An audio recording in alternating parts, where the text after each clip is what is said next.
Shittu and other stakeholders have identified negative influence of Nigerian celebrities through social media as one of the major causes of the rising tide of substance abuse in the country.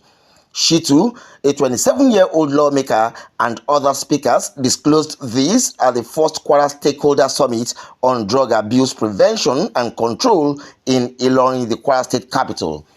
According to research conducted by the United Nations in 2018, Kwara State topped the drug abuse and trafficking list with 13% in the North Central states, an alarming development, no doubt.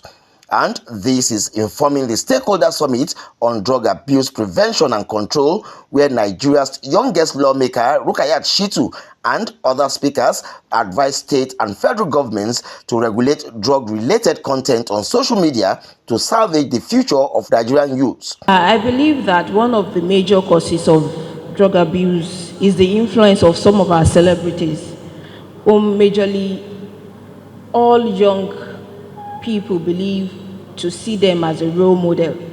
And the only access that we have to see all of these people is the social media.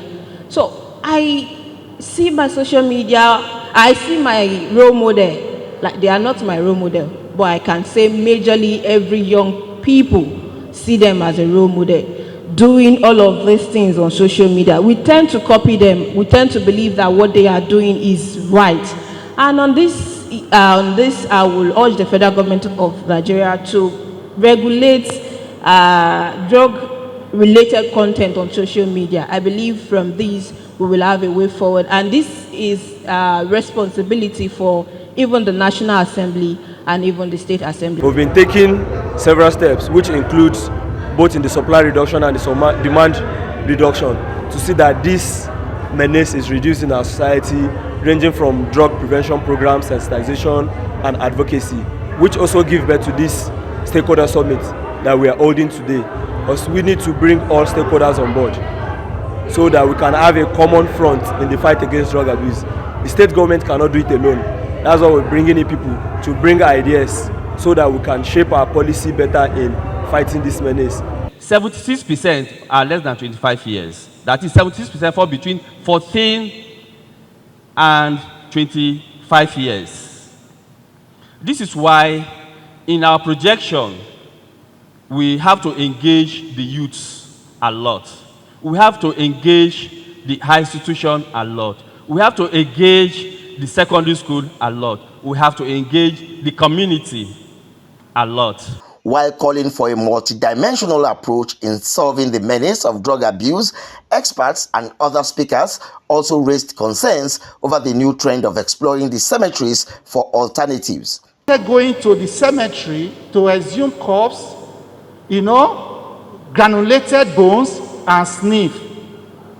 So, if, for example, there is a ban on corpse without containing codeine and tramadol, and somebody who is addicted to such is not able to get it, what do you think the person will do? He or she will go extra mile to get something that will give him or her the high. If nothing is done, it is likely to lead to increase in criminal activities, and there are no facilities, no competent manpower to address the situations. It is a threat to each and every one of us. Battling drug use among the youth is a key focus area for my office, and I have had in-depth consultations and discussions with health professionals working in this area.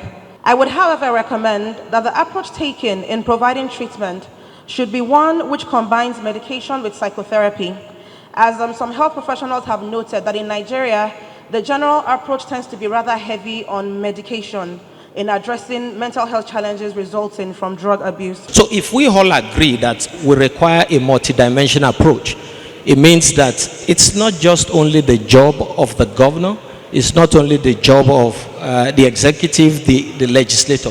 We all have to be on board in solving this problem. The consensus by the experts and stakeholders is that to effectively prevent substance abuse, there is the need for a critical review of national drug control strategies and decentralization of prevention policies to states, local governments, wards, communities, and to the least possible units.